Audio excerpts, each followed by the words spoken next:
This is what's left of the London to Penzance railway line in Dawlish.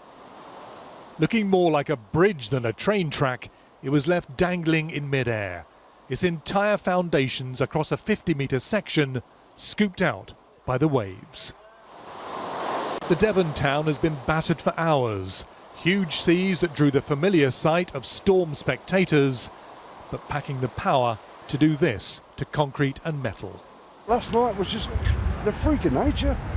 I mean, if you see the wall through the gap there's nothing left, and outside my house, where it's the highest part, it's completely gone. It's I can't describe it honestly. It's almost like the end of the world at one point. Along the coast at Topsham in Devon, the weather has brought more chaos. Local people have been scrambling to protect their homes as the water comes at them from the sea and the rain. It's the worst I've seen it in 50 years. As the tide was rising to high water, the waves brought up by the southerly wind were breaking over the wall here. We came down here to Hannaford's Quay to help our neighbours, and there were at least 15 of us taking turns on the buckets and managed to keep the water mostly out.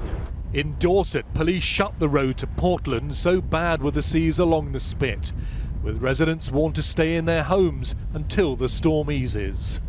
You can see the weather's getting worse, and in fact we may have to move in a minute. Certainly all through the night we've been putting warnings out to those communities that are affected.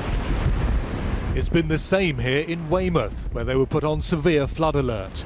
The promenade has been drenched by the seas and been pelted with stones, catapulted up by the waves. We've had enough now, but it's the power of nature. You can't fight against it. You just got to hope for the best.